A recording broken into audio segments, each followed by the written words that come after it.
Always wanted to co-host a podcast but never had the chance? Well, now you can. Hi folks, it's Ryan. And Tara from your favorite Disney podcast. We know you've all loved listening to our podcast, but wouldn't you like to be a part of it? For a limited time during the month of July, we want you to tell your friends about us. Just direct them to our Facebook group. Search T&R Ryan's Princess Diaries on Facebook. And get them to join. The person who invites the most new members by the end of the month will get a chance to co-host an episode with us. You could talk with us about 101 Dalmatians, Winnie the Pooh, Hercules, or many more. It's easy. So remember to tell your friends about your favorite podcast. Tara and Ryan's Princess Diaries. Thanks everyone, and enjoy the episode.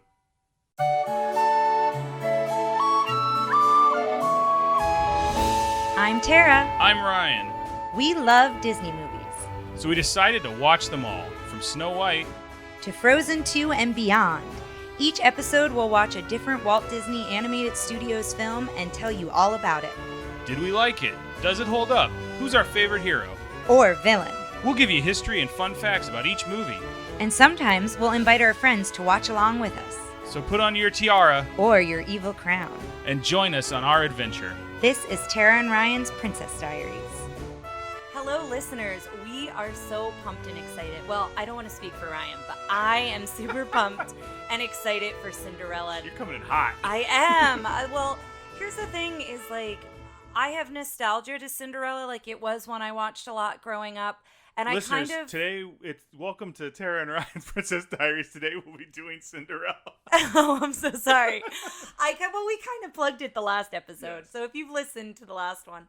But the thing is, for this one, like, it's been a while. I haven't watched it in years. And when I started doing research, I just remembered how much I love the music and how much I love the characters. And I'm just excited, too, that we're getting to, like, this era of princesses and the stories that a lot of our listeners, as well as the two of us, grew up with and really enjoyed along the way. But yeah, this one really, we said that everything we know about Disney wouldn't have happened without Snow White, and I do think that's true, but Cinderella gave the funding for all of his not imaginary, but his imaginative projects that came afterwards. Mm-hmm. So I would say Cinderella did the funding, and Snow White probably did a little bit of the funding, but also put him out there as this is something he would continue to do. So I think this movie also is just as important as Snow White. Well, let's hit him with a synopsis, Tara. Yeah, so Cinderella came out in 1950, and the synopsis is,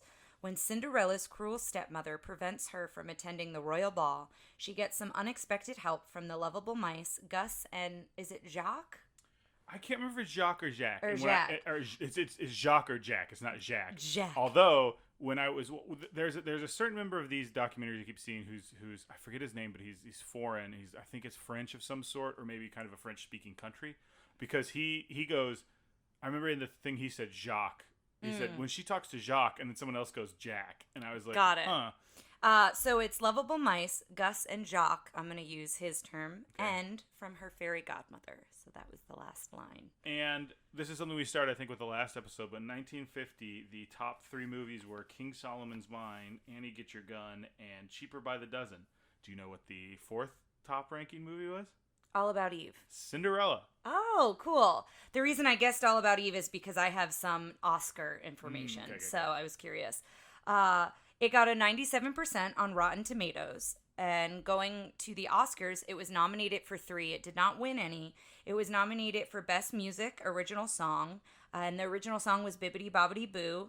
Mona Lisa won in Captain Carey USA, so that was the movie it was in. Best Music, Scoring of a Musical Picture, Annie Get Your Gun won for that one. And Best Sound Recording, All About Eve won. So it was nominated. It was very high up there. The music was written by Jerry Livingston and Al Hoffman, and they were from the Tin Pan Alley era. That was a very interesting part of the documentary, and I'll jump into that. Yeah. Is one of they had found with a lot of these movies, they had just written songs for the movie, and they ended up being pop hits. Mm-hmm. Like, they were making a lot of money. So this is one of the first movies, I think, where Disney, produced their own music. Yes, and they had a recording company, which I have some information on. They it was a lot of their royalties. Yes. When we talk about how much it got and that. So I'll go into that in a little bit, but the other thing they did is they did go out and hire people from Tin Pan Alley, which was like the music writing music writing. What would you call it? It wasn't one the company. industry. It was like Motown or something where there was a lot of companies in one area doing this one thing. Mm-hmm. So it was a lot. Well, Motown was Berry Gordy. Motown was like a then I don't know singular what I'm person. talking about. I mean, there were lots of people who performed in the Motown style, but Yes. I'm pretty sure it was Berry But Gordy. this was a bunch of writers who were like, well, we need a song about this, and they'd write a song, and it was different, and they were all trying to make money off of music. And so they hired a bunch of writers from there, specifically because they said, we'll do two things. One, we want to make money off of our own music because this was a movie where they wanted to diversify. They talked about starting diversifying because there were $4 million when they went in debt. $4 million in debt when they started this movie. And they were talking about diversifying. They started doing live action movies. They started doing a whole bunch of different stuff, but one of the things they wanted to do was the music. And they also said, well, instead of like having them just become pop hits, let's actually try and write them to be pop hits. So let's get these Tin Pan Alley guys and they'll write them. And apparently it worked. It was bonkers how well it worked. Well, yeah, and for example of that, the best original song was Bibbidi Bobbidi Boo, and that hit. There have been multiple singles that were covers. Perry Como did a version, the Fontaine Sisters did a version, Joe Stafford, Gordon McRae, Dinah Shore. My mother did a version all the time when I was a kid. So there were lots of hits with that song along the way. We keep talking about how this made so much money, so let me give you the numbers. The budget for this movie was $2.9 million. At the box office, it had $263.6 million. It was the third highest grossing film. When Cinderella happened, it gave them the money, as Ryan mentioned, to finance productions animated and live action. So that was them diversifying and doing different projects.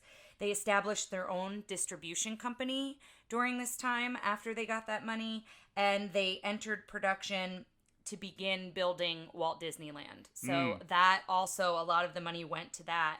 Now, not only was it the money from the box office sales, but they also had record sales, music publishing and publications, and merchandise. So this was when Disney merchandise started becoming big, and their music publishing publications. I guess I'm saying that double.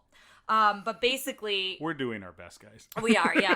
I have it written here separate because I think what I wanted to say, and I didn't write it down right or correctly, is that they published the sheet music for the first time. So they also were getting royalties off of, selling a songbook so people could play it on the piano, could sing it, could do that kind of a thing, as well as selling the record so people could go out and buy the soundtrack. Which the record sold 750,000 copies. Did you see that? No, I didn't see that number. That's awesome. Yeah, which back then is huge.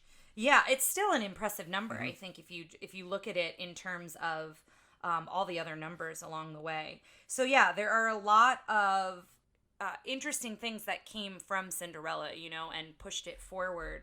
I did want to briefly talk about the original story because I have some interesting history here. Okay. And as we get into a lot of these classic Disney movies, a lot of them are based off of other stories. So I always like to give credit there. Cinderella, or the Little Glass Slipper, is a folktale embodying element of unjust oppression and triumphant reward. And that's a big reason they did this is Walt said this is an underdog. He loved this underdog story. Yeah. They talked a lot in the documentary about how Walt, everyone's like, oh, Walt worked on a farm and had a big family, and this is all and it spoke to him, and apparently it spoke to a lot of people in America. Yeah. And yeah, I wrote that down word for word because I love the way it was described. So that's interesting. I didn't know that about Walt. Another little Walt thing about this, watch for when she turns into her gown. Supposedly that is Walt's favorite piece of animation ever. So I read that, but I didn't put it down because I feel like in every movie we're like, this was Walt's favorite, and then it changes. But I do find that interesting, and I hope that holds true. They showed it, and it looks really great. Yeah. So thousands of variants of this story are throughout the world. So there are lots of different versions of this story. And I'm not going to say this name right, but it traces back to Greek origins, the story of Rhodopis. Rhodopus. I don't know. Rhodopus? I don't know. I'd have to So look it's at the it. story of Rhodopus, and it's recounted by a Greek geographer, Strabo. Strabo. Let me see it. I'm so sorry. That's okay. Rhodopus sounds right. And then Strabo. Let's Strabo, go with okay. that. Guys, if we're doing it wrong, let us know. All right, listeners, Rocky I hope Road you and don't. Strawberry, I that's what hope we'll you call don't get tired of my mispronunciations because unfortunately they're going to be sprinkled throughout. But anyway, this Greek geographer, sometime between 7 BC and AD 23, talked about a Greek slave girl who marries the king of Egypt. So this is known to be the earliest variant of the story. So I found that interesting that that's kind of where it based back to. And earlier versions never had the glass slipper. So there's an interesting bit and fairy tale fact here. They were actually fur slippers. And in some of the stories, the fairy godmother turns a pair of squirrels into her shoes. So, like, the pumpkin becomes a carriage. That's not and all magic. these That's things. just taxidermy. Yeah.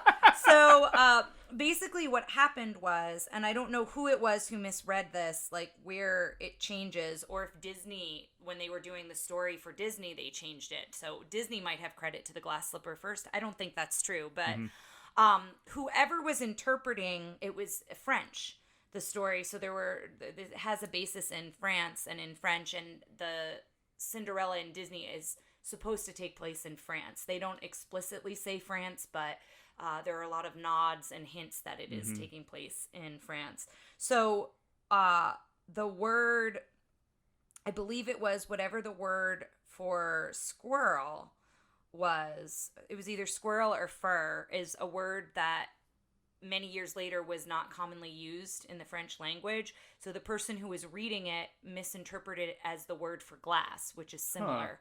And so that's how it became a glass slipper.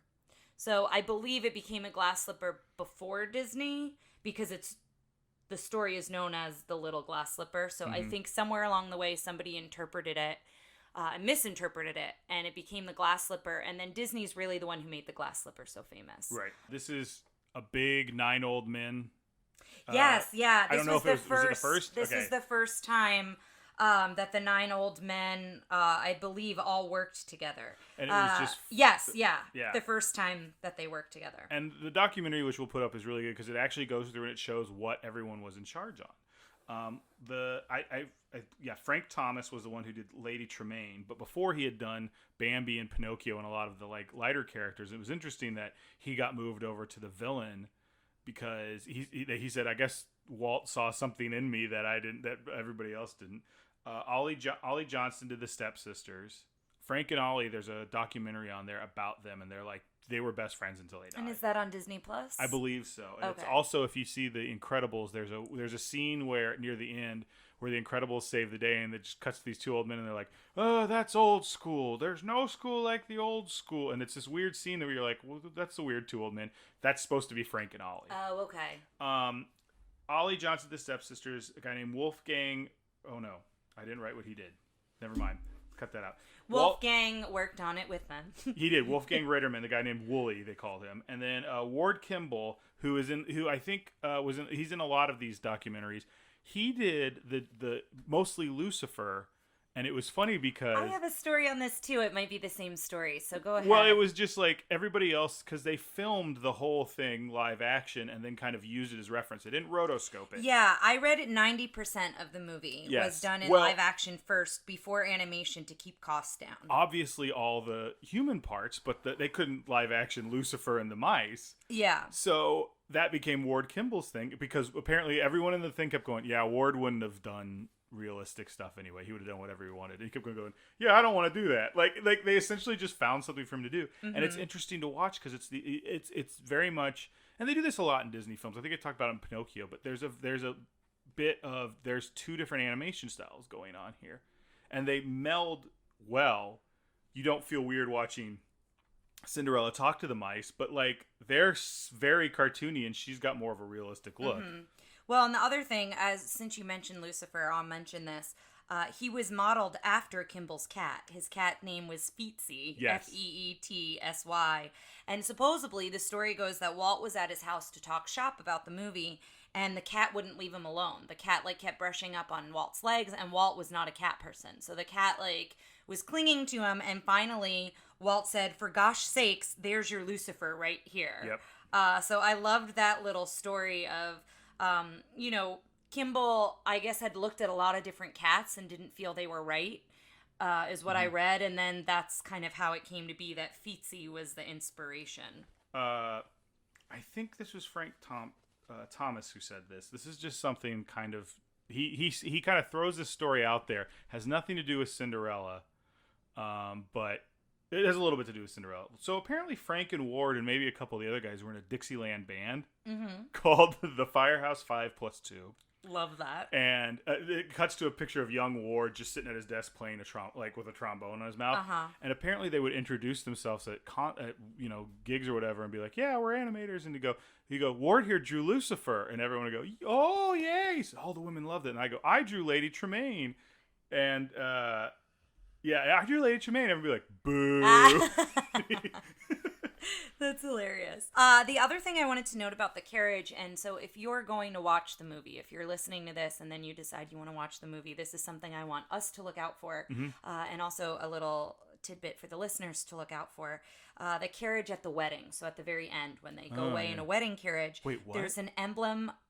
You've spoiled the end. I'm so sorry. It's a happily ever after, listeners. So at the wedding carriage, the emblem of a sword has 2 hidden Mickeys. So I want to see if we can find them. That's something we should be looking out for a lot more, is hidden Mickeys. Yeah. So I think listeners, in some of my trivia, I think we'll start to read about them. But if you have any hidden Mickeys, even if it's movies we haven't covered yet, but if there are hidden Mickeys that you know about or excited about, we'd love to hear about them and to look out for them when we do absolutely. Future movies as well. So that was something we need to look out for at the end. So I wanted to talk a little bit about the woman who voiced Cinderella, because I read a few interesting things, not only about how she got the part, but something that is very near and dear to my heart that happened to her in her life later on. So I wanted to talk about that for a moment. Her name is Eileen Woods, and she beat out 309 girls for the part of Cinderella. And how it happened was she had no idea she was auditioning for the part of Cinderella. She didn't even know that she was in the running until Disney called her to offer her the part. Basically, what happened was she had done a recording of a few songs for Friends, and the Friends sent in the recording to Disney for the audition, and they didn't tell her about it. So they just sent it without telling her, and then she got a call from Disney at some point, and that's how she knew that she was in the running for this role, which I just found so wild.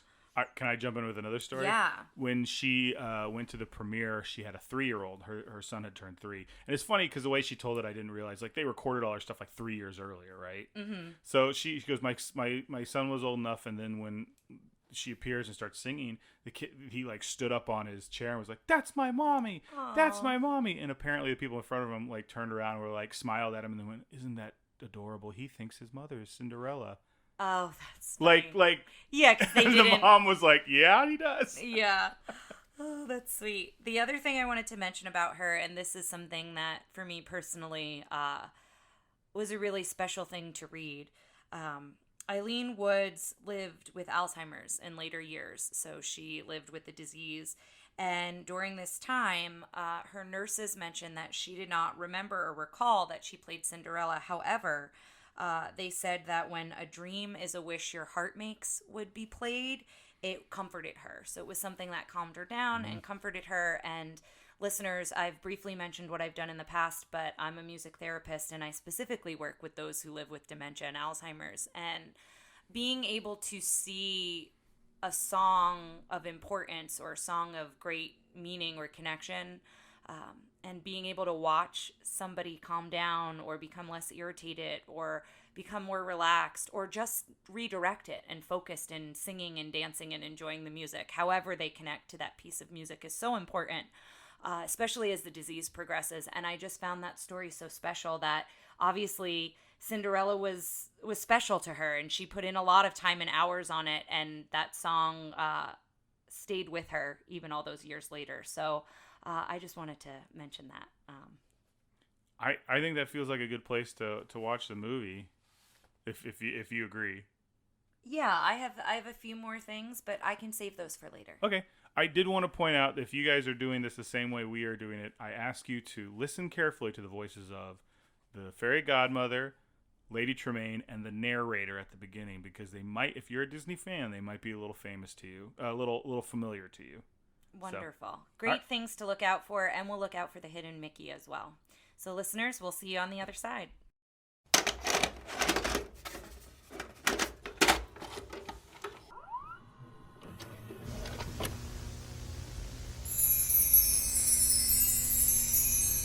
Listeners, that was as delightful as I remembered it. I absolutely loved it. So I don't think I really talked about this at the beginning, but I don't have a whole lot of memories about Cinderella. I do about the mice and their scenes and some of that stuff. But I think when I was a kid, I thought it was, a girl movie. There's a big joke in my family about how I didn't want to watch The Princess Bride me and my cousin wouldn't watch The Princess Bride because we thought it was a girl movie. And then finally they made us watch it and we were like, this is the best thing ever. And I felt kind of, not this is the best thing ever, but this is a great movie. It's wonderful. We had a friend who is a mom of a 3-year-old and a 1-year-old, and she was saying, she hadn't watched it since she was a kid, and she went and watched it with her 3-year-old and was like, Cinderella is such a great role model because she's always kind, she's always giving, and we'll highlight that throughout. But one of the parts that gets me is like the stepsisters and the stepmother are relentless. They're always nagging at her. And Cinderella never loses her temper. And she's just like kind of going about her day and making the best of it. Like she is the definition of a silver lining. Well, you pointed out a point in the movie where Lucifer does something bad and she's like, oh, Lucifer. Yeah, okay. I can't remember the specific part, but we'll get to it because I did write that down in my notes. But there are so many examples of that, and so I'm really looking forward to talking about it. But I wanted to say at the start of this, I know we have a lot of moms out there, both moms who are moms of young children as well as moms of older children. We would love to hear from you, listeners. I would love to know, was Cinderella an influence on you or your children? What do you see as her, characteristics, things like that. Ryan and I don't have children, but I think she's such a great princess in a lot of ways. Mm-hmm. And she is so gentle and kind. And so I'm curious, for any of you who have watched it with your children, kind of your experience. We'd love to hear those stories if you've got them out there. Well, let's dive in. Yeah. And I think we start with, something that's becoming kind of a trope in Disney movies. That's the not necessarily live action, but the picture of the book that opens. The storybook, and I wrote beautiful credits. The animation and listing all of the names, it's so beautiful, but both Ryan and I said there's a song playing that's singing about Cinderella. I have no recollection of that song. I can't even tell you how it goes now. Me I feel either. like it just came and went. So it certainly won't be up for the best musical number. Yeah, and something I want to mention here, because that's where we noticed it, there are extras. So if you have Disney Plus, and we'll talk about one of the extras we watched in a little bit, but be sure to look up the extras. We're going to start doing that as well in our research. But there were a lot of little fun short video clips about behind the scenes and about one character specifically we'll talk about in a little bit. So if you have Disney Plus, it's a really neat way. And I'm sure, too, if you have the DVD, I know a lot of them, when they were re-released, they put the extra features. And Ryan and I are huge fans of extra features in movies. So I would recommend those as well. But as Ryan says, it opens on this gold storybook of Cinderella. And at first, it's these really pretty animations of kind of the land and the castle and of where Cinderella lives. Mm-hmm. And this is where we have a narrator at the beginning that I asked you to listen out for. And guys, that is also the voice of Cruella de Vil. And I couldn't pinpoint it. It was driving me nuts. It was like the elephant in Dumbo, where it was like, I know her voice. How do I know her voice?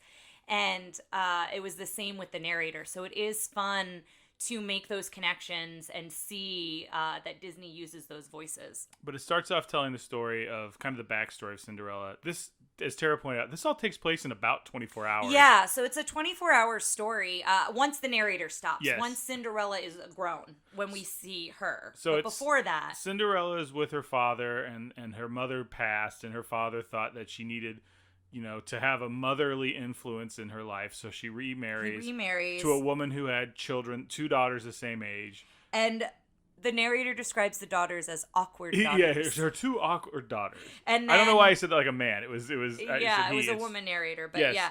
And she also, the stepmother is described as cold and cruel and is very jealous of the characteristics of Cinderella. Even as a child, she's warm and kind.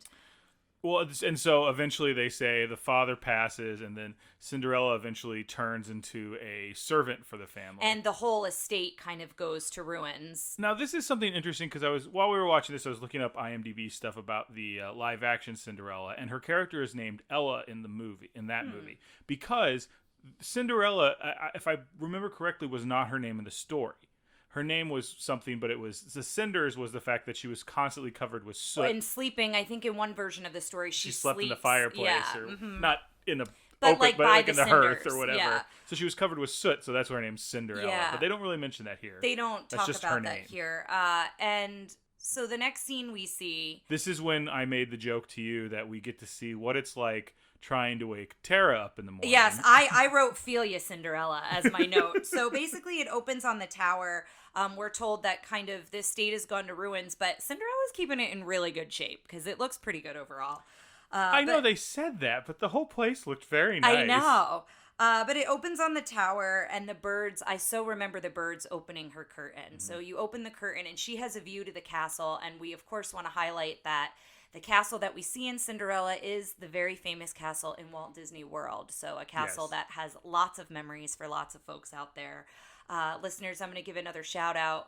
If you have pictures in front of the Cinderella castle, we'd love to see them on Facebook. So send them. I think that would be really fun after this episode airs to share, family photos, whatever you've got in front of the castle. So it opens up on that, and I literally wrote "Feel Ya, Cinderella," because the birds are trying to wake her up, and she's like, no, I'm not ready. And, she puts the pillow over her head, and they're chirping in her ear, and she talks about how she was dreaming and how she wasn't ready to wake up from the dream. And that's where we hear one of the many famous songs in this movie, "A dream is a wish your heart makes." Well, yes, because the birds ask by going tweet, tweet, tweet. She goes, Yes. I can't tell you because then it'll ruin the wish. And then Yeah, she does the that. wish won't come true if I tell you what I was dreaming about.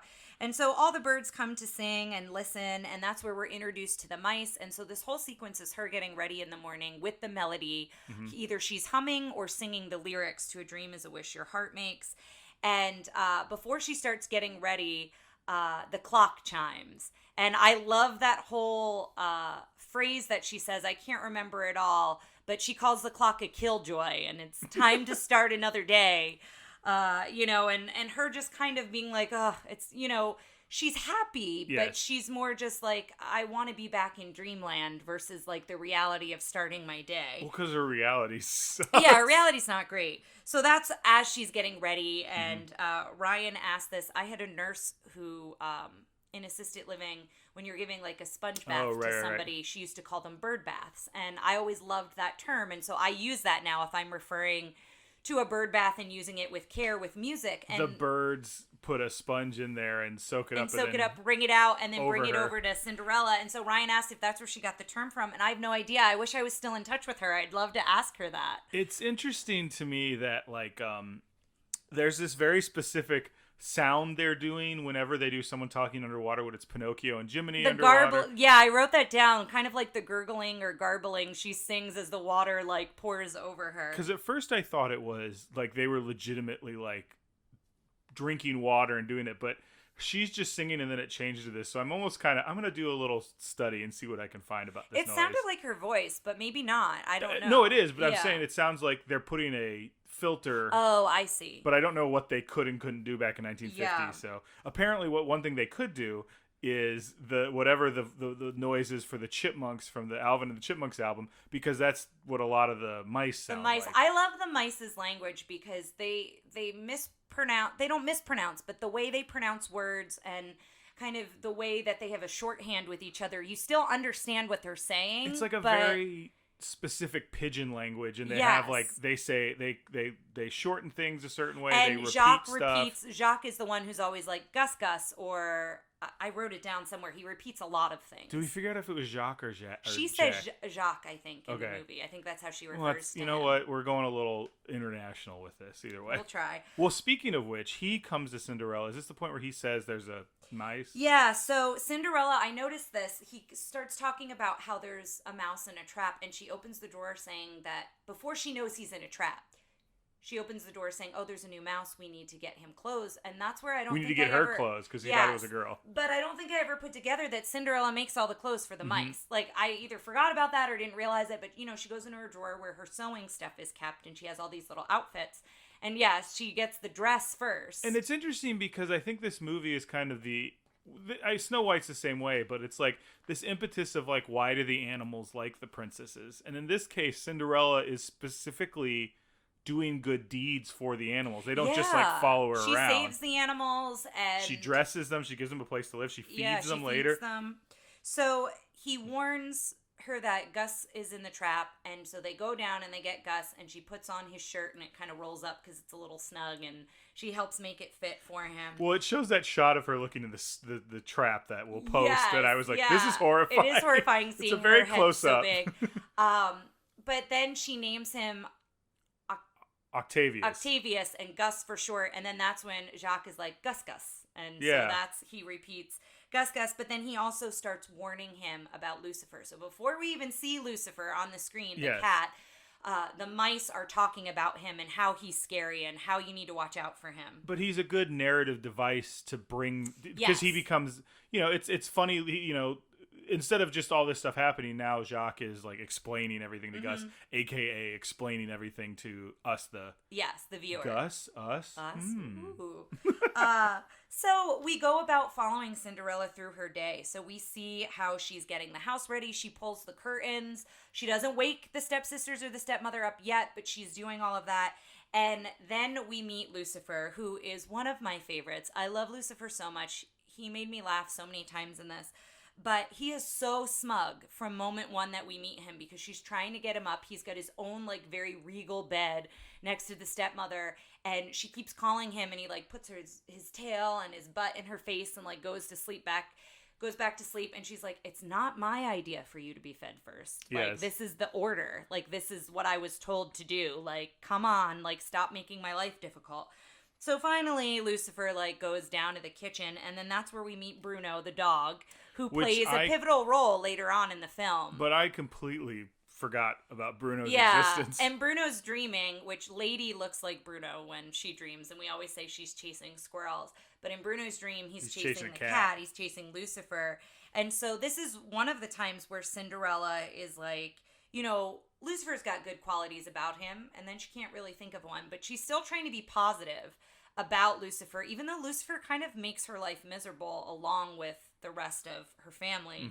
And then Lucifer sets Bruno up. Like, he's teasing Bruno, and he lays in a way that when he pokes him with his claw, Bruno snaps at him, and it looks like he's going to bite Lucifer, but it's because of how Lucifer laid himself out. And then Cinderella, she doesn't punish Bruno, but she's like, "Okay, that's enough. Now you have to go outside, because if you get in trouble, they're not going to let me keep you." So that's kind of what happens there. And then we see her going out to the chickens and the horse, and she's doing the corn and feeding them. And that's when all the mice get excited that they also get breakfast. This is the scene where, there's a part where everybody's grabbing corn and running off. Gus tries to take too much corn. Well, at first he can't get any of it because he's trying to get it from the chickens, and they all get it from him. And then she gives him a bunch. He tries to bring a bunch in when this starts to get him in trouble with Lucifer, because the whole way they got outside is Lucifer's blocking the door with his bowl of milk. Where he's doing that bit where he's just taking a drop of milk and just dropping it on his tongue. So smug and so just like, dainty, I have all the time in the world.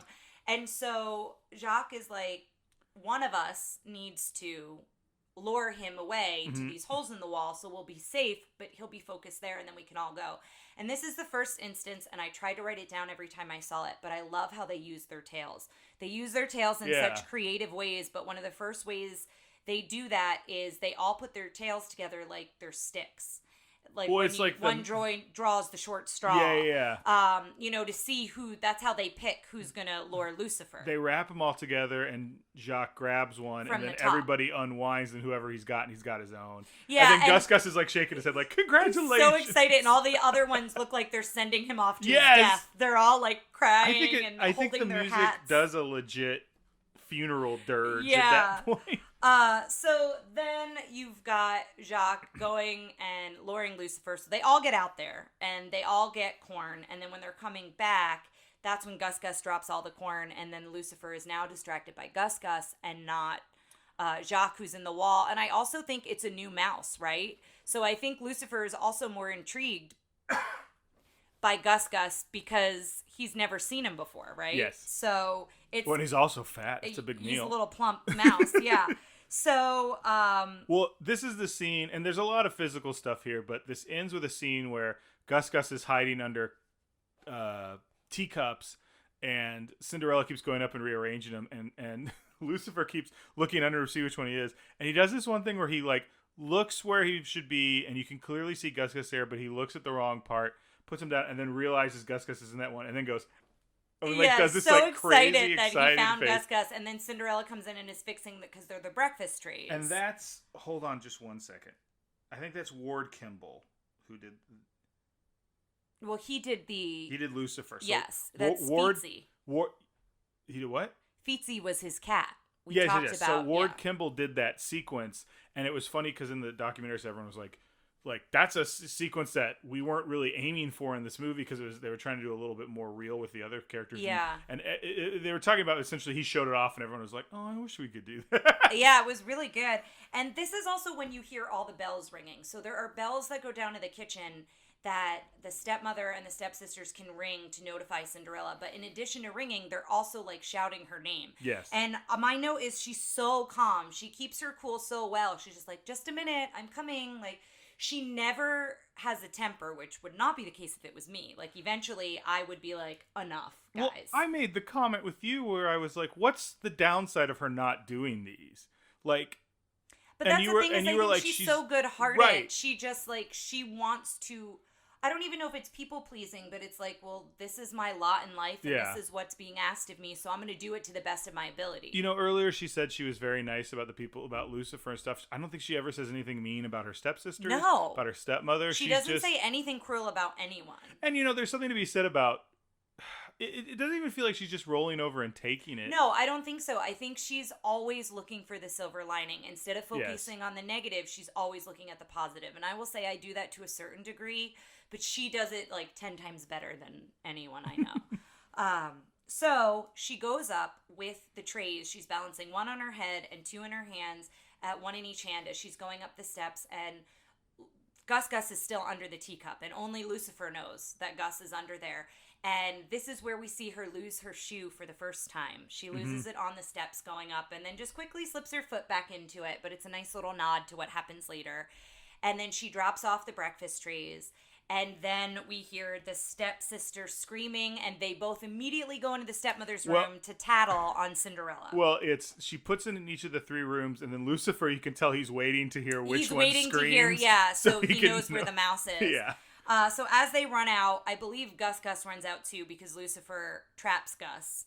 The stepsisters go talk to the stepmother. Then they come out and they say, "You're in for it now." And then the stepmother. Well, Cinderella frees Gus first from Lucifer. That may be true. And then Lucifer runs into the stepmothers because then you get that great shot of him like going into she's in her kind of like her bed with curtains. And it's dark. It's dark. You can't see her face at all. And Lucifer goes in and sits down. You can't see on her bed. But then you see green eyes. Yeah, his eyes. And so that's when we really see her. She's so ominous and intense in this scene. And it really gives you the feeling of the power she has over the household. And that was something you were talking about later. At the end of the day, this is not a witch. This is not a... like magical villain. This is just a mean old woman. A mean woman. She is mean. And I think that is scarier than, not to say that other villains aren't scary, but somebody like Maleficent or somebody like Ursula, where it's, they're more fictional, right? Like, this is a woman you could meet in life. Well, the thing hypothetically. the thing I think that's interesting about her is she's so calm, but there's so much like anger and emotion. There's so much intensity to right her. under it, because two things I remember about this. One is in this scene, she goes, "Oh, you've got a lot of time to do pranks. Well, maybe we can do this." The pranks carpet, referring to the mouse. Yeah. The carpet, clean it, like, and she like does, it's like, very sharp and very quick, very mean, yeah, and bitey. then back to just stirring her. And there's a part later during the music lesson with the two stepsisters where she says, "This above everything else, self-control." And you can tell, like, her thing is you can get a lot of what you want if you seem calm. Well, and she's very clever. We see this throughout, and we'll talk about that. But yeah, she's so intense. And Lucifer is so smug again, sitting on the bed with her. Right, because the last chore is, "And don't forget to give Lucifer a bath." He's and like, then, "What?" Yeah, and then he's like, "Oh, no, now it's to me, too." And then I wrote here, I love her teal ring. Listeners, I love teal, and I love the stepmother's jewelry. She's got, like, this brooch that's teal. She's got earrings and this ring that matches. But then it cuts to the castle. So we go to the castle and we find out that the king is very angry. The first scene we see, he throws his crown through the window and it has a crown-shaped hole in the glass. What do you think of with that? Because I feel like that's such a... Like, when I think of that, there's a scene in Who Framed Roger Rabbit where Roger flies out the window and leaves that. That's just what I think of when I refer to, like, the Roger Rabbit moment. Yeah, and so that's what happens there, and he's with the Duke, and he's so upset because his son isn't married, and all he wants is grandchildren. And we find that out later, too, that's really, like, what he wants behind this, even more so than, like, wanting his son to find love. He doesn't really care if his son's in love. He just wants him to find a mate, essentially. And these two get along, like, they're a very good comedic duo, which is, I think, doubly impressive by the fact that it's the same actor doing both voices. Yes, we looked that up because we were curious who the voices were as we were watching it, and it's the same actor, which is so neat. I'll find out his name so we can give credit. Yeah, the Duke is so skittish, and the King is so intense, even though he's tiny. He's short and round and very mighty. And so you watch this whole sequence of him explaining, well, the prince is coming back tonight, so let's throw a ball. And we're going to invite every woman, every maiden, every lady from every household in the kingdom, and surely he'll be able to find at least one that will meet, what he wants in a woman. Louis Van Rooten. Interesting enough, Jacques and Gus are also the same. Yes, I forgot James about McDonald. that. Yes, I knew that and forgot about that they're the same voice as well. So we kind of find out what's going on at the castle, and now the Duke has this big task of putting together a ball by tonight. So sending out invitations, getting everything ready. So, then we cut back to the music scene that Ryan mentioned earlier. So now we're back at the house with the sisters singing Sweet Nightingale. One's playing the flute, one is singing. And singing is generous. Yeah, and the stepmother's playing piano. And so you see Cinderella down at the bottom of the steps, hand cleaning the floors, and there's a dustpan full of dust that she's swept up. And this scene, when she starts singing Sweet Nightingale, you see her reflection in the bubbles, and then the harmonies come in, and that was a very specific technique, overdubbing. Mm-hmm. So it's just the idea of, we're going to play the song, and then, like, everything used to, I think, be recorded somewhat live, and this was, they record her, then they record her singing a harmony, then they record her singing yet another harmony, and then they put it all into one track so that it sounds like she's 3 parts singing at once. And in 1950, that was a pretty new technique, yes. And not a lot of people had done it, and I believe you said this was the first time Disney used it. It was the first time a lot of people had done it, and it was interesting because the story I heard from Eileen Woods was the voice of Cinderella. The voice of Cinderella. She sang her version, and then Walt listened to it, and then was sitting there for 5 minutes, and they're like, "Oh no, he doesn't like it." And his story was, and he started saying, "This is my vision. It's she sings, and a soap bubble comes up, and then another one comes up, and it's 2 different. It's the harmony." And he laid the whole scene out, and they were like, "Well, I think we can do that." Yeah, and it's so beautiful. It's so gentle and delicate, almost, the melody when she sings it, especially because. Like a soap bubble, yeah. Especially because it's in contrast to, first you hear the melody with the stepsisters and you don't want to hear it. But then you hear Cinderella sing it and it is just so enchanting. And so Lucifer, of course, sees the dustpan, and as she's daydreaming and singing this song, he has walked over the entire floor in dusty, muddy prints. And so now she's just really annoyed because now she has to go and do everything over again. And then that's when she gets an urgent letter from the prince. There's a knock on the door. And this is the same character who later tries to put the shoes on everybody. I believe right? so, yeah. I like it. So he's got a very Mr. Toady. Little bit, yeah. I wonder if he's Mr. Winky, like, or the horse. Oh, that's interesting from Toad's story. So he drops off a letter that is announcing a ball for the prince, but Cinderella doesn't open the letter. Like, she's very interested. She's like, oh my goodness, it's urgent. And you can tell she's hesitant to interrupting the music session because she's obviously been told not to, but she doesn't explicitly say that. But she knocks on the door, and that's when the stepmother, like, slams her hands down on the keys and is like, enough. And Cinderella opens the door, and the stepmother says, I've told you never to interrupt us. So, sorry, just backing up. He is, I can't find if he's in the other ones, but he definitely is in Mary Poppins as a voice. Oh, fine. 101 Dalmatians as a voice. Peter Pan, Oh, Alice in great. Wonderland. And Oh, he's like, I love seeing the recurring voices. This voice sounds like a voice I've heard in a million Disney movies. Like that's the great. real brassy English voice. So the stepmother is very annoyed that Cinderella's interrupted them, and then she explains that, there's this letter. The stepmother reads the letter about the ball, and Cinderella says, oh, well, every maiden, that means I'm included. Can I go? But yours even sounds like she's like, I've pulled a trick on you. She's just immediately like, I'm a maiden. Like, yeah, she's not... she's like, no, I should be included in this. I'm part of the family, I think is what she says. Yeah. And so the stepmother, always sly and clever, says, if you get all your work done and if you can find something suitable to wear, then you can go. So Cinderella's excited and she leaves the room. And the stepsisters are like pouting and so annoyed that the stepmother said she could go. And the stepmother said, I said if. And so that's when you realize that they're going to try to sabotage Cinderella at every turn. And so she goes up to her tower where she sleeps and she wants to fix up her mother's old dress. But of course, the minute she starts to look at the pattern, she's interrupted by the sisters. And that's when we get to hear another famous song by the mice, Cinderella, Cinderella. Mm-hmm. And so the mice start singing and Gus and Jack go to get some trimming. They sing the song and are starting. Well, they do the line, ready. leave the sewing to the women. Which and was we'll go get the trimming. Yeah.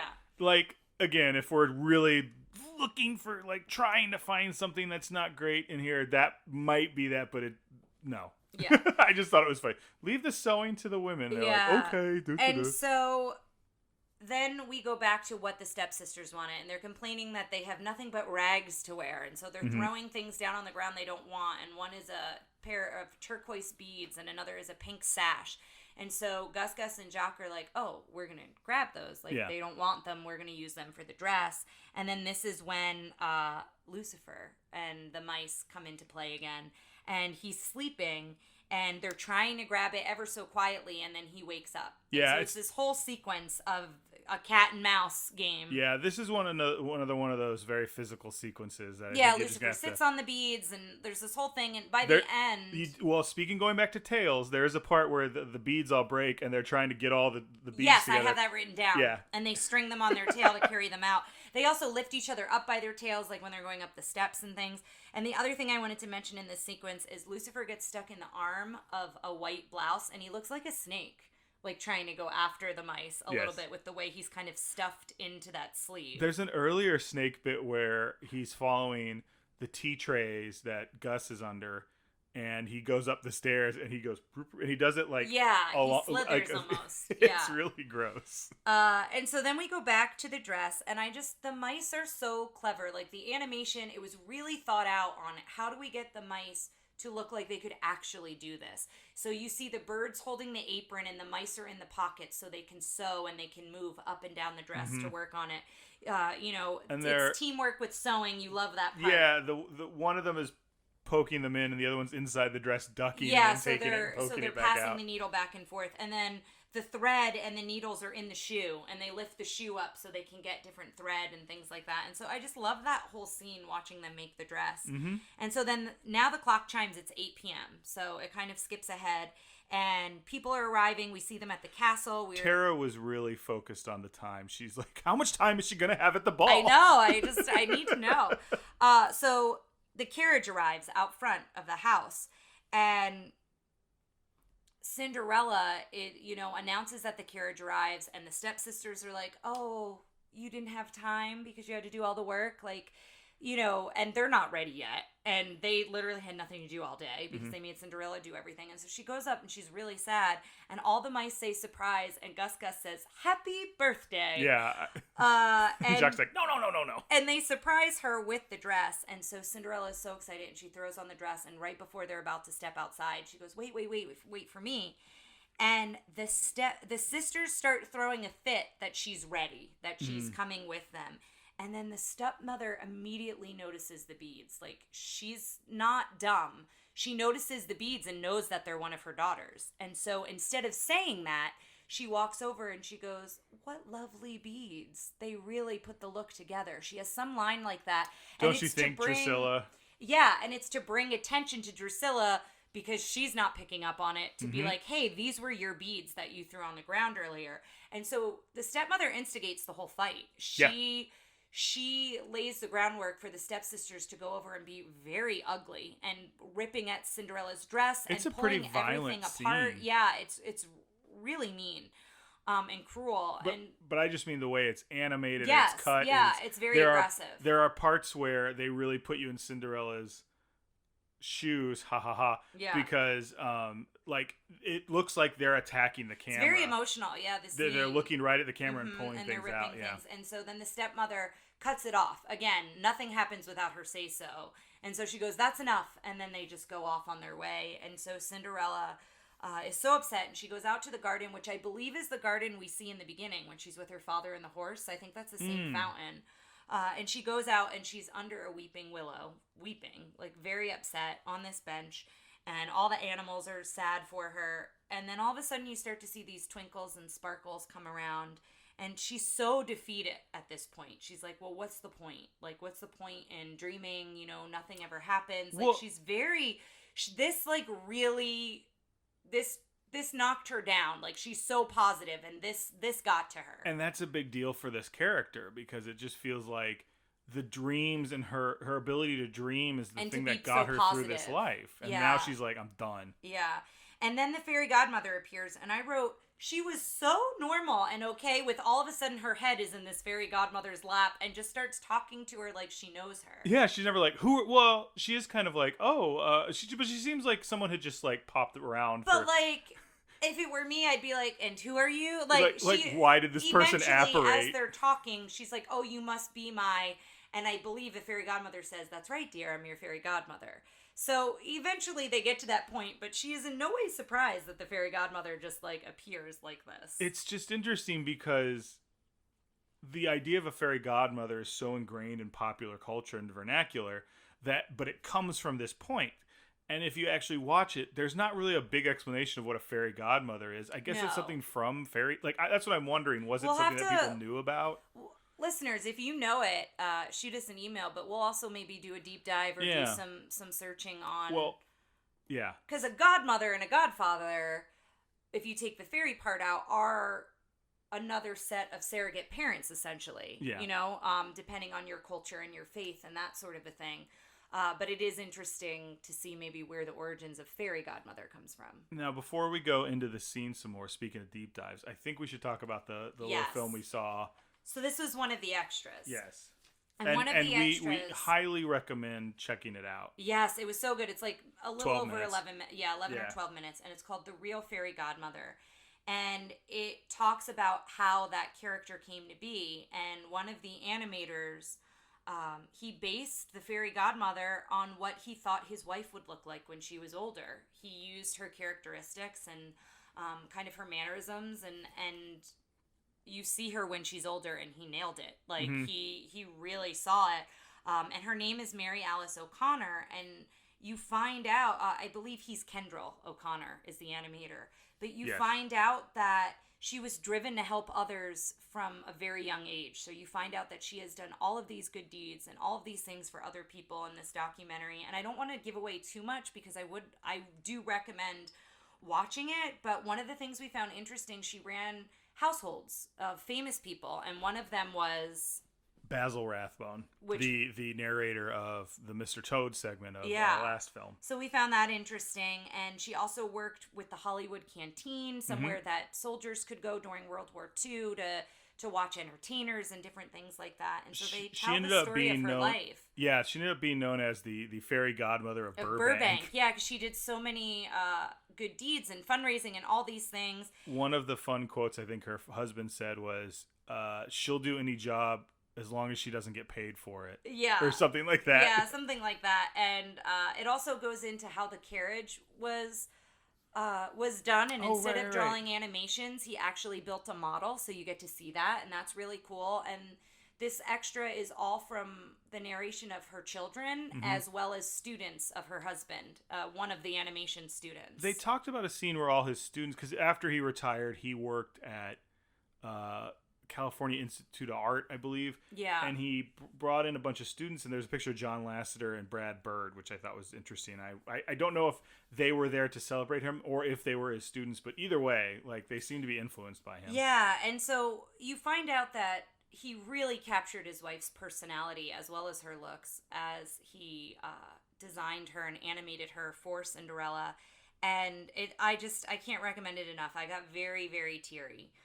Another big accomplishment of hers is she founded the Family Service Agency that did a lot of social work for families in the Burbank area. So it's a very short extra, and I really think it is worth the time to watch. Even if you watch it after Cinderella or just put it on and don't watch Cinderella, but very much it's a very sweet story and a very interesting connection. So we're introduced to her, and I love an aloof character. An older lady who's aloof is like right up my alley. Now, we talked about who else this voice is, correct? I think we've talked about it in Dumbo, but we can mention it again here. It's the cattiest of the catty elephants in Dumbo, kind of the and then queen she's bee. Also the queen E for elephant. Oh, I like it. She's also the voice of Flora, who's another fairy godmother. In Sleeping Beauty. She becomes the Queen of Hearts, and she's also a voice in Lady and the Tramp as well. Did we mention that Lady Tremaine is Maleficent? We did not, no. So speaking of Sleeping famous Beauty voices, yes, yeah. Maleficent is Lady Tremaine. So she's aloof, she misplaces her wand, and then all of a sudden she's like, oh, I put it away, and then just pulls it out of thin air. She draws a straight line with her fingers, and then it just appears. Yeah. And I was pointing out the thing I really like about her wand is it's just one color, no shading, anything. And to me, this is kind of a weird association, but it almost looks like a lightsaber in that it's just, since it's a solid color, it gives it this kind of weird, otherworldly and the sparkles look. And everything all around it, too. It's like very... mystical, magical. I mean, that looks typical magical, but this is different to me because it's just interesting. It definitely, like I said, reminded me of a lightsaber. Or like if you work in any sort of special effects and have seen the reflective bulbs that they used to put on. They do it differently now, but they used to put them on mocap suits. Like that's what it looks like, where it reflects light evenly no matter which angle you're looking at it. It was interesting. So she starts trying to remember the magic words, bibbidi bobbidi boom. We go into the song, and I am a firm believer that you can sing a song on any syllable, and I'm wondering if this was ingrained for me from this song, because she does, like, kind of sing it on different syllables. She uses bibbidi bobbidi boo, but she also just uses syllables as she's singing the melody a little bit throughout it. But she starts with a pumpkin, and Cinderella is very surprised, why are we starting with a pumpkin? And of course that turns into the carriage. Well, Cinderella keeps thinking she's about to fix her dress which is in tatters, and then she does something else. She focuses on the pumpkin first, and the horse is ready to help. The horse is like, oh, if that's the carriage, I'm going to be the horse with it. And she turns the mice to horses instead. And then the horse becomes the coachman. And when the mice turn to horses, this is the poor Lucifer part. The mice turn to horses, and Gus runs away and doesn't get turned right away. And so then Lucifer puts him under a bowl. And so he thinks he's got him, and then he turns into a horse. And then when Lucifer sees he's a horse, Gus neighs at him, and Lucifer, like, gets spooked and runs away. And that's when Cinderella says, poor Lucifer. But again, like, Lucifer is causing all the havoc. Lucifer sucks. Yeah, I love Lucifer, but yeah, he's a mess. So the horse becomes the coachman, which I love. The fairy godmother says, you'll hold the reins tonight. So instead of being the one who's pulling the carriage and Bruno is the one that opens the door for her. And so then she's like, well, you're ready to go. And Cinderella's like looking down at her dress like, but I can't go in this. And then she finally she goes, focuses. But my dress, and the fairy godmother's like, yes, it's very lovely. Oh no, you can't go in that. Like, she just was so unaware that the dress was in tattered because she was focused on what she was doing. The fairy godmother isn't in the movie very long, but has a such a strong presence, yes. And I think that's a testament to the woman she was based on. Another strong personality, in such a great way. So she transforms the dress, which Ryan mentioned, is such a beautiful animation sequence. It's so quick, but you literally see everything transform. It doesn't just change, like it folds and like the dress folds out and becomes the other one. Her hair kind of folds up into the bun. Classic look. Yeah, it does all that stuff. I thought was very, very interesting. It's great. And so then you see the glass slippers as well, and the fairy godmother warns, but this is only till midnight. And Cinderella's so gracious, she's like, oh my gosh, that's so much time, thank you, midnight. Yes. That's great. She's like, no, like, you need to just listen.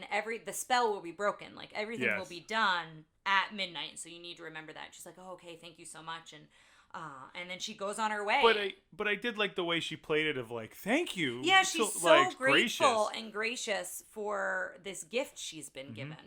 And so we go back to the castle, and the prince is meeting all the ladies, and he cannot be more bored. He's just like, okay, here's another one. And we talk about this, how the prince really has no personality, and I wanted to mention a note here about that I read, is he actually had a larger role and more character development in the earlier drafts. I think in an earlier draft, he's hunting deer, and I think there's different sequences that they did, and eventually they cut out.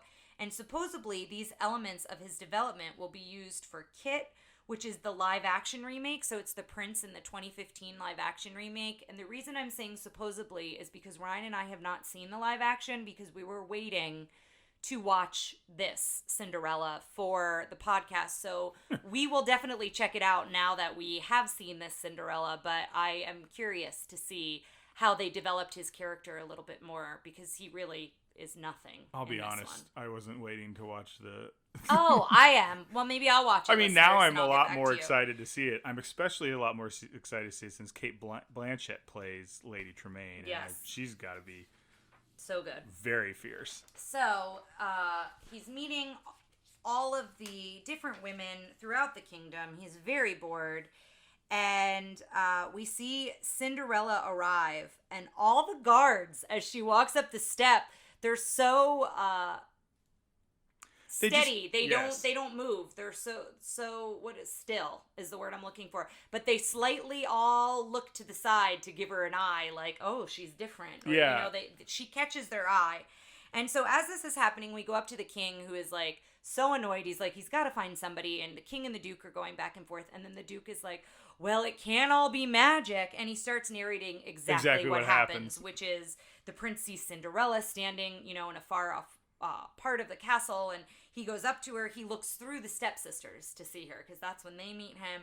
And the king's like, he says something about him being a windbag, the duke. And he's like, look pompous here. Windbag. Yeah, look here, and pulls his monocle from the duke and is like, look through your monocle and look what's happening. The duke has a sweet monocle. Yeah. And so the waltz conductor, the king's like, the waltz, play the waltz. And the sheet music on the stand, you see it very quickly, has So This Is Love on the sheet music. And then they start the music, and Cinderella and the prince dance together. And so you hear So This Is Love.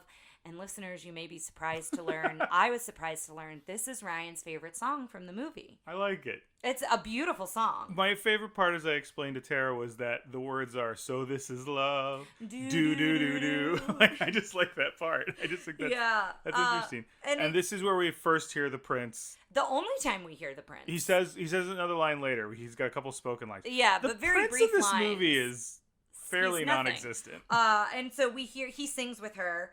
And they're walking the grounds, and they're about to kiss, and it strokes midnight. And she's like, oh my gosh, I've got to go. Oh no, I never met the prince. And that's when you find out she has no idea this is the prince. Yeah, we forgot this. We forgot that she didn't realize, which makes it even more special, because the prince is like, oh, she just loves me for me. She has no idea who I am. And so he's trying to get her to stay, and she's running away. And of course, that's the very famous scene where she leaves the slipper and keeps running. It's her second time leaving a shoe somewhere. Second time leaving the shoe. Although the first time she picks the shoe back up when she loses it, when she goes up the steps for breakfast. But my first thought was, shouldn't... I was going to say, I think the big moral of this is to make sure your shoes are the right size. Are snug, Sometimes don't get... They're nice and snug. They don't need to be too loose, or else, who knows the opportunities you could be missing out on.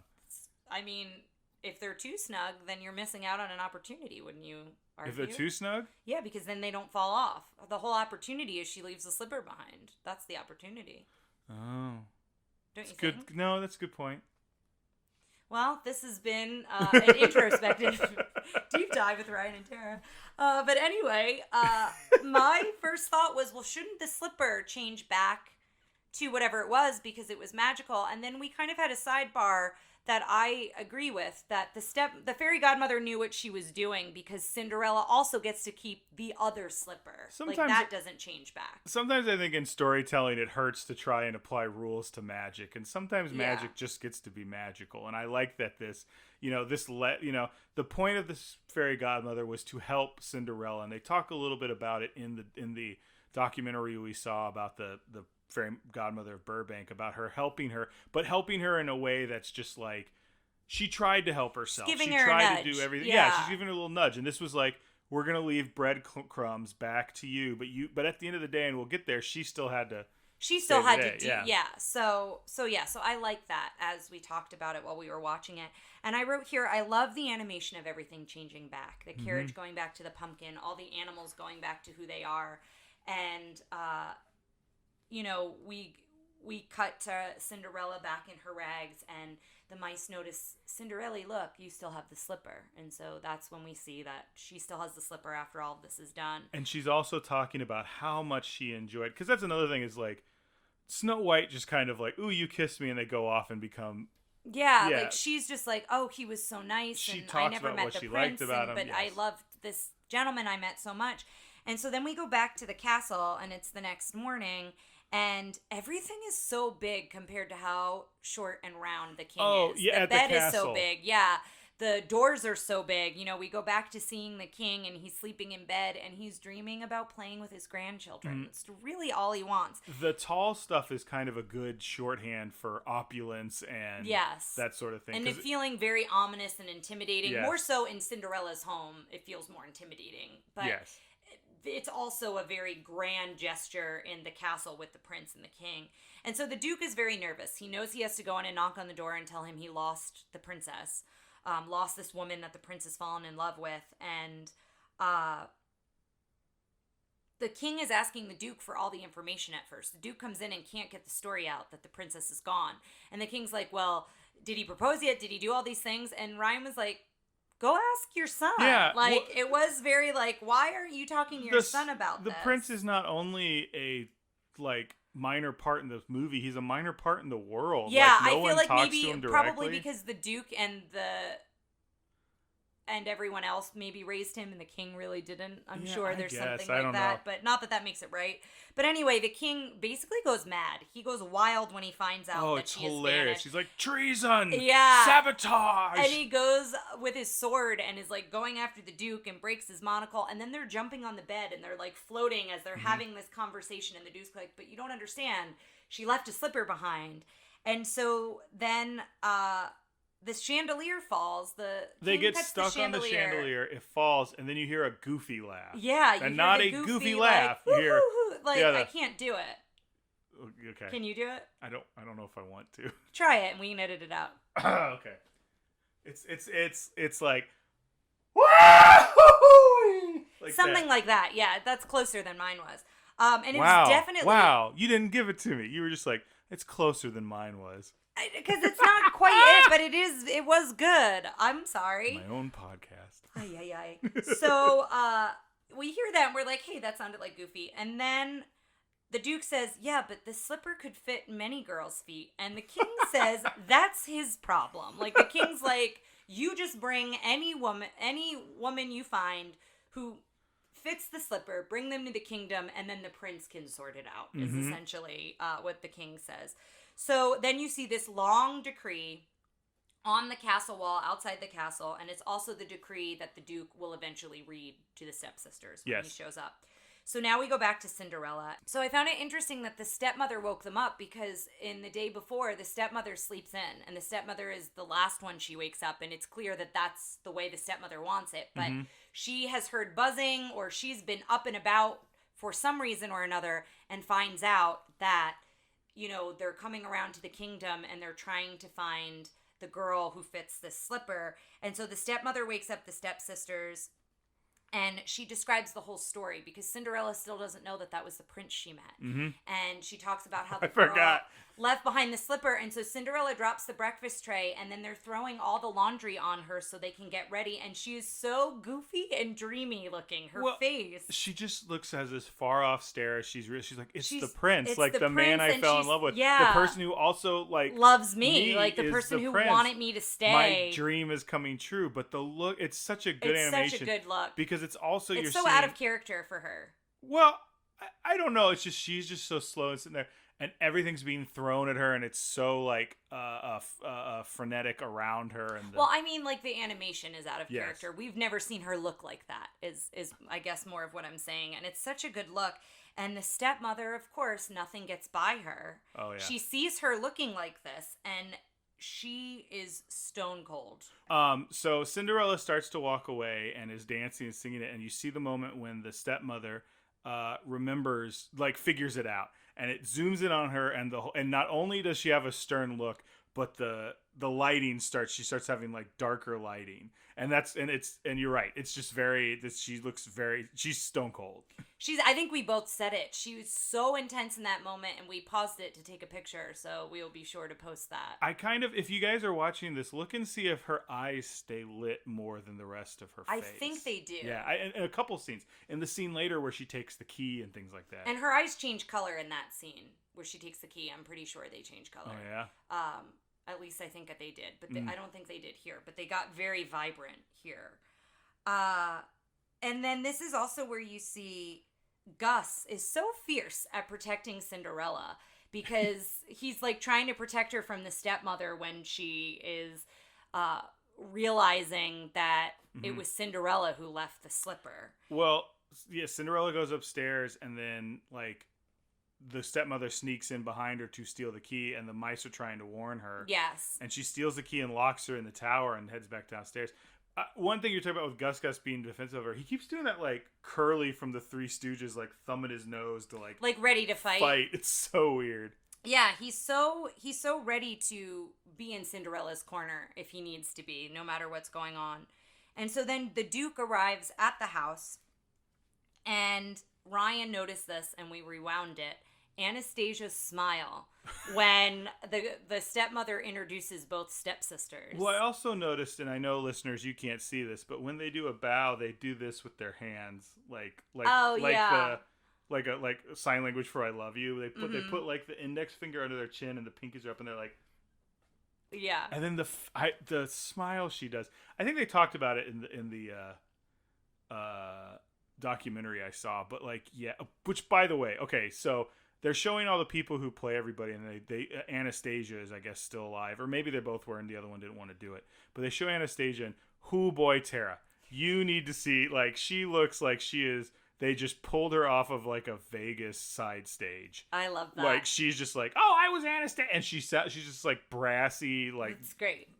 It's amazing. She also, in the beginning, I think you made a comment about this as well, when they find out that the prince is throwing a ball. She says, oh, well, I'm very eligible. Yes, they're like, because he goes, every eligible maid, and she's like, I'm very eligible. Yeah. So the Duke comes in with his counterpart who has the slipper on the pillow. I think he's referred to as the doorman in here. He might be, yeah. And so he reads the decree, which is very long, and you can tell it's been a long day for the Duke. He's like yawning as he's reading it. He's very sleepy. He's over this for sure. And the sisters start to fight, and this is again where you see the stepmother reprimands them and says, girls, your manners. She keeps trying to remind them, like, come on now. Like, you need to not be how you are all the time. Like, just give me 5 minutes of, like, acting as you should so we can get through this. And so at the same time that all this is happening, the mice decide, Gus and Jock decide that they're going to go for the key. And then keeps going back and forth to them trying on the slipper. And it starts with Anastasia. And the slipper is so small on both of the stepsisters' feet. It almost looks like the slipper's just on Anastasia's big toe. Yes. Like, it definitely doesn't go past like the ball of their feet. Yeah. Which I don't know if they're supposed to have giant feet or if Cinderella has petite feet. Yeah, I don't know. But yeah, their feet are much larger. So this is another example of the mice using their tails again. Gus ties his tail to the teapot that's next to the table where the stepmother's pocket, it's like the same level of where the key is in the pocket of her dress. And so he ties that to help Jacques go and grab the key. And so this is kind of like a whole sequence of them grabbing the key, and they get the key and they have to go up all those stairs. And I made the comment that, Ryan talked about in Fun and Fancy Free, how with Jack and the Beanstalk, how Mickey and Goofy and Donald had to go up all those steps. This was many more steps, I think. Because not only did they have to go up the steps of the main house, but then they had to go up the steps of the entire tower with this giant key. And we get to the top of the steps, and, we're so excited that they've got the key, and Cinderella realizes that they're there to help her. And then Lucifer traps Gus under the teacup yet again. And then the rest of the mice come to the rescue at that point. The mice and the birds. It basically becomes the battle against Lucifer, which is funny because there's a part where they run like a candle at him that you seem to really like. And when a guy he goes, and he just blows it out. He blows it out. Again, he's so smug. He's like, come on, guys. And then that's when Cinderella says, Bruno, like, you have to go get Bruno. So all the birds and everybody goes down to get Bruno, and Bruno runs up through the house. And as this is happening, now the other stepsister's trying on this shoe. Now you've got Drizella.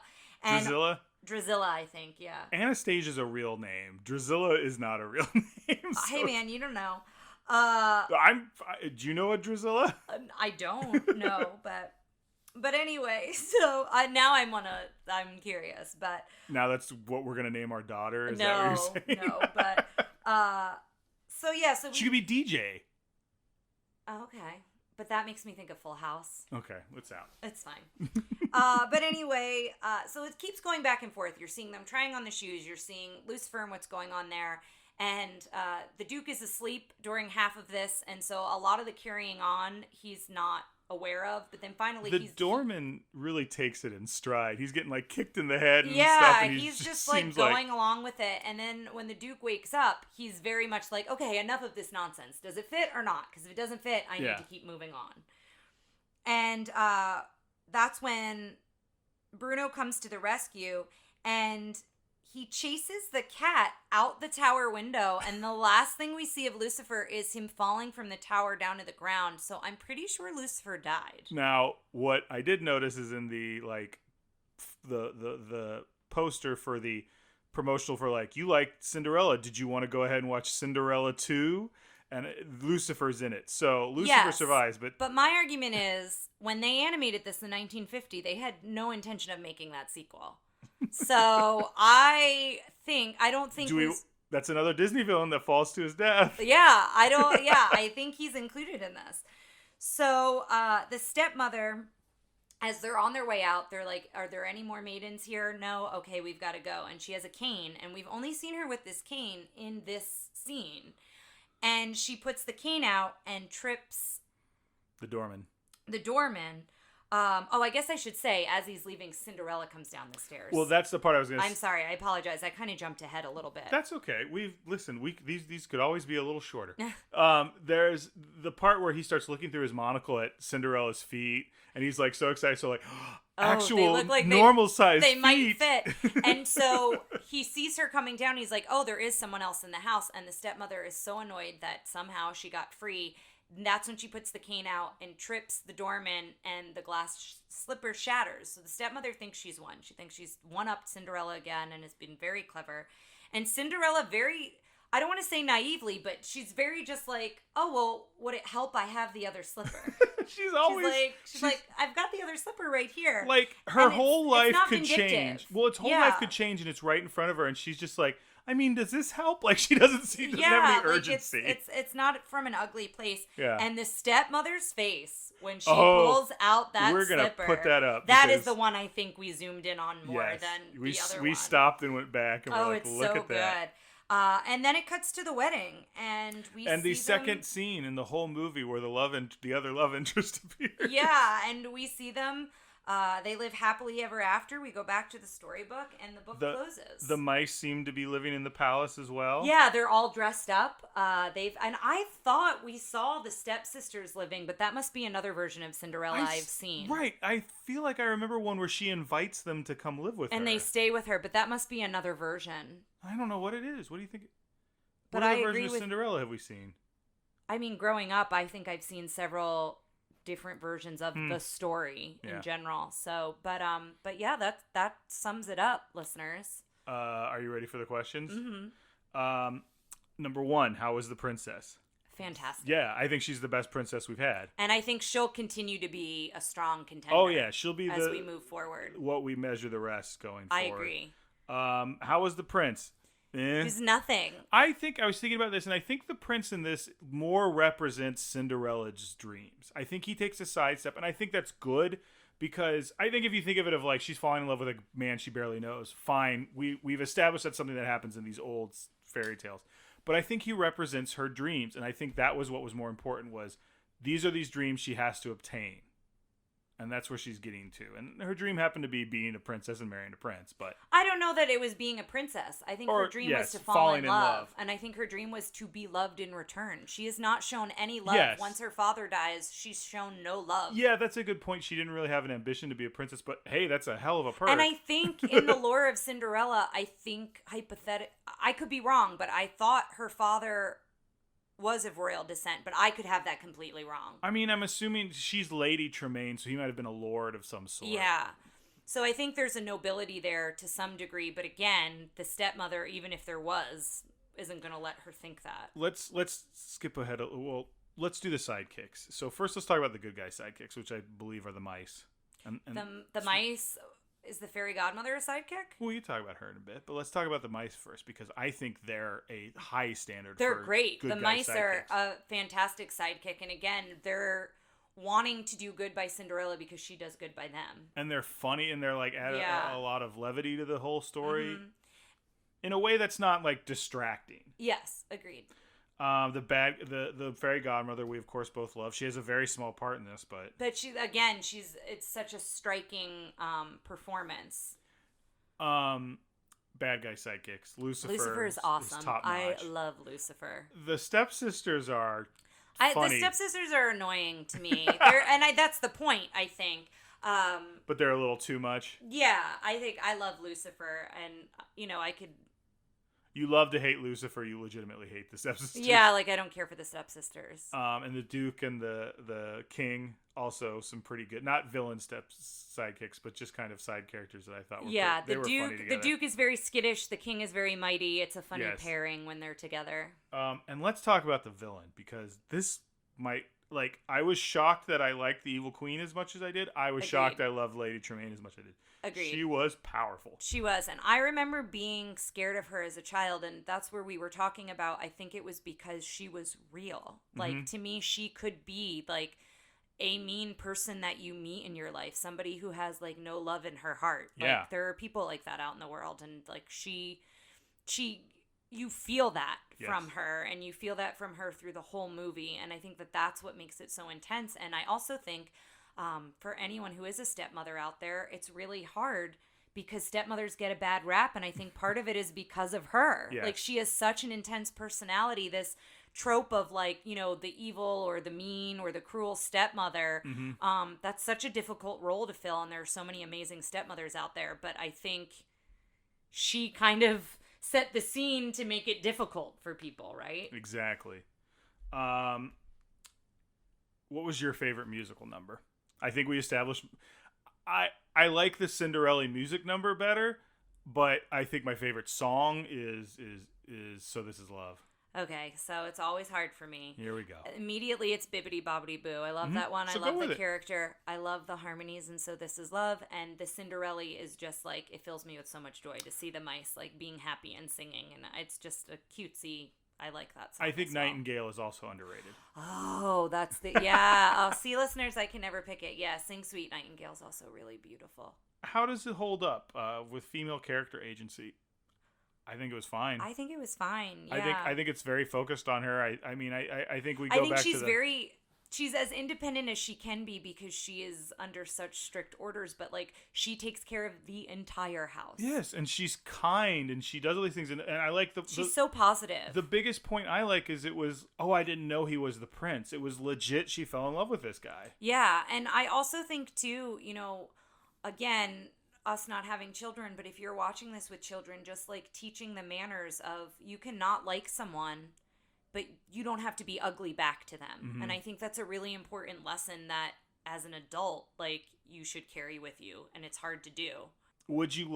Do you think this is a good movie to just sit down and watch and let a kid watch that? I do. I do too. I think it holds up. I think it feels very classic. I think it's wonderful. And again, to put the call out to the listeners again, we would love to hear stories if you've watched this with your children recently or in the past. I'd love to know their reactions to the characters, as well as, was there anything that they noticed about Cinderella or about the story?